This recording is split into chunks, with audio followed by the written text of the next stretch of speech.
রুমটা কেউ একটা সারপ্রাইজ প্রপোজ করার জন্য সাজিয়ে রেখেছিল।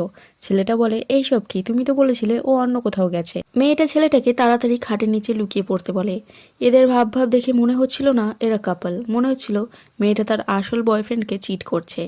মেয়েটা জোর করে ছেলেটাকে খাটের তলায় লুকিয়ে ফুলের পাপড়ি বরাবর আস্তে আস্তে হেঁটে যেতে থাকে এবং ওয়াশরুমে গিয়ে পৌঁছায়।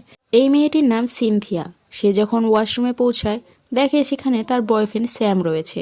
স্যাম সিনথিয়াকে দেখে বলে, তুমি চলে এসেছো, আমি এখনও শেষ করতে পারলাম না, আসলে তোমাকে সারপ্রাইজ দিতে যাচ্ছিলাম।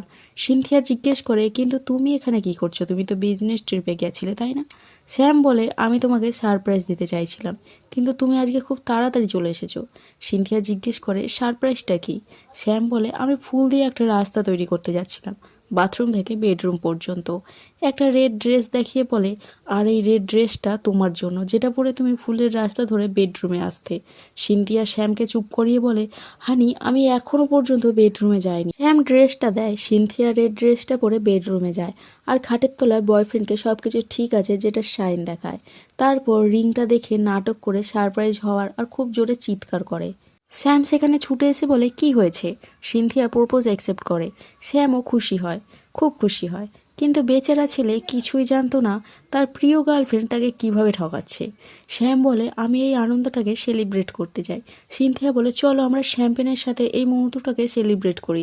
শ্যাম বলে, আমি জানতাম তুমি শ্যাম্পেন খুঁজবে, সেই জন্য আমি আগে থেকেই ব্যবস্থা করে রেখেছি, এবং খাটের তলায় হাত ঢুকিয়ে শ্যাম্পেন খুঁজতে থাকে।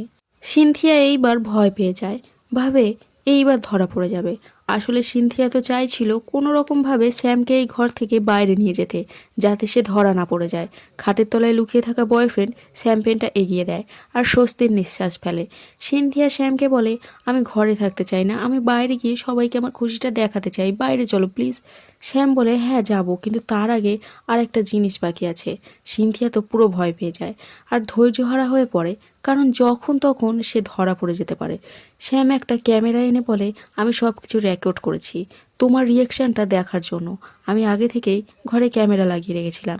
এইবার সিনথিয়া পুরো পাগল হয়ে যায় ভয়ে, বুঝতে পারে এইবার হয়তো পুরোটা ধরা পড়ে যাবে। শ্যাম যখন এই রেকর্ডিংটা দেখতে যায় তখনই সিনথিয়া লাফ দিয়ে বলে, না না না, এখন দেখো না, আমার মনে হয় এই ভিডিওটা আমাদের বিয়ের দিন দেখা উচিত, এখন দেখে এটাকে নষ্ট করা উচিত না। শ্যামও রাজি হয়ে যায়, বলে, হ্যাঁ তুমি ঠিকই বলেছো, কত ভালো আইডিয়া এটা। সিনথিয়া শ্যামকে নিয়ে ঘরের বাইরে চলে যায়, ক্যামেরাটা খাটের ওপর রেখে। পরদিন সকালে সিনথিয়া বয়ফ্রেন্ডকে নিয়ে ভালোভাবে ভিডিওটা শ্যুট করছিল। সিনথিয়া ভাবে রেকর্ডিং হয়ে গেছে, এইবার সব কিছু ঠিক আছে, কিন্তু আসল সমস্যাটা তো এখান থেকেই শুরু হয়। রেকর্ডিং চেক করার সময় সিনথিয়ার বয়ফ্রেন্ড নোটিশ করে